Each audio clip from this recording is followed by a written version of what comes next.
Hey you guys, today we are going to be answering the question of whether you should buy a home or build a home in the year 2025.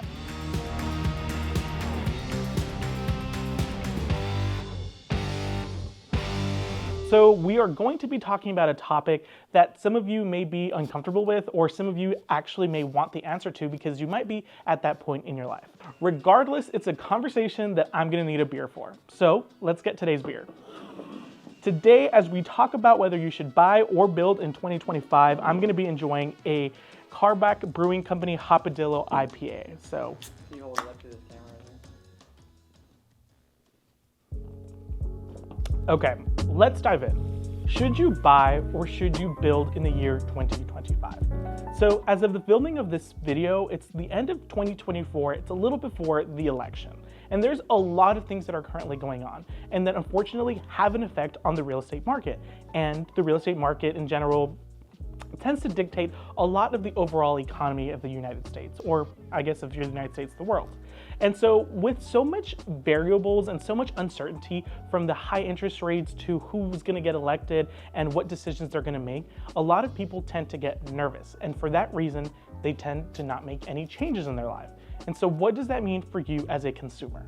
For you as a consumer, that means that there is inventory sitting out there that people or builders have been trying to sell that you can take advantage of to get a great deal. So let's answer the question, should you buy or should you build? The answer, in my personal opinion, in the year 2025 or the end of 2024 is going to be buy. Now, I want to break down buy a little bit more. What do I mean when I say buy? In this buy box or this buy category, we're going to put pre-existing homes and we're going to put inventory or spec homes by builders. So an inventory or a spec home from a builder is going to be a home that has already been completely spec'd out. All the finishes, the colors, the designs of that home have already been selected. So you're basically buying it as if it was a pre-existing home, right? Because you don't get to make any sort of changes or anything like that. So I'm going to put that category in the buy. In the build is something that you get to either fully customize or semi-customize. So you can approach a builder and say, I want this floor plan, or change these walls, and then select your colors all the way up. So why do I say buy? Well, because of the incentives that builders in particular are offering.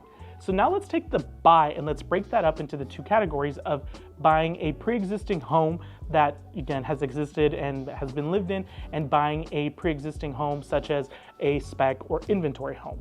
In my personal opinion, the best incentives are going to be on the inventory homes or the spec homes by builders. Why? Is because they're businesses.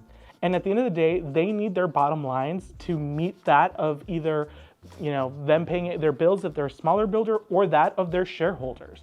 And so what that means for you as a consumer is tons and tons of incentives. These builders need to get these homes off the books. They don't want this inventory because they're paying every single day that they own it, whether it be interest to the bank or just having their capital tied up in the actual property. They want to sell it, go build the next one, make a little money there, and go on and go on. So basically, in both of these situations, you're taking advantage of the market. You're taking advantage of the situations that they're in.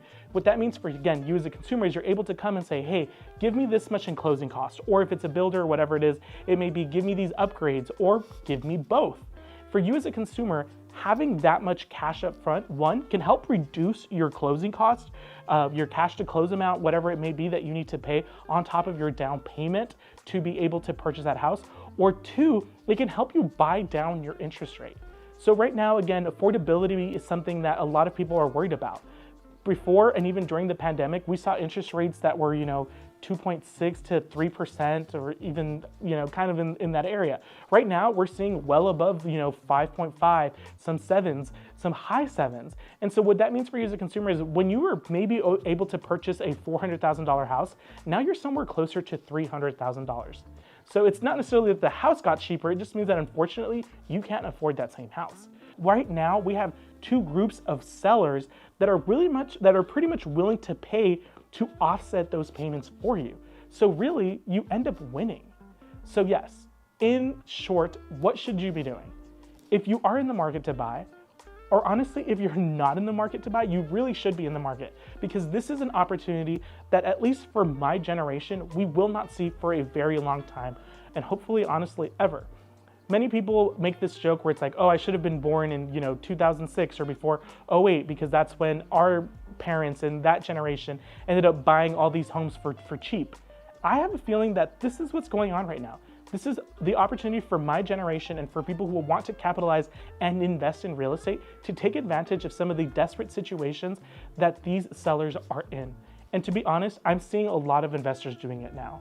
So let's just wrap this up. Again, I know that it's a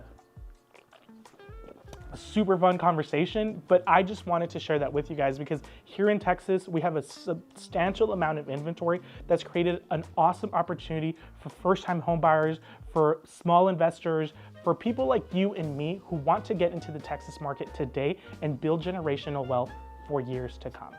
At the end of the day, if there's anything I can ever do for you, or you just want to learn about Texas, like and subscribe, or click the link below and schedule a Zoom call with me, and let's get you buying a house here in Texas.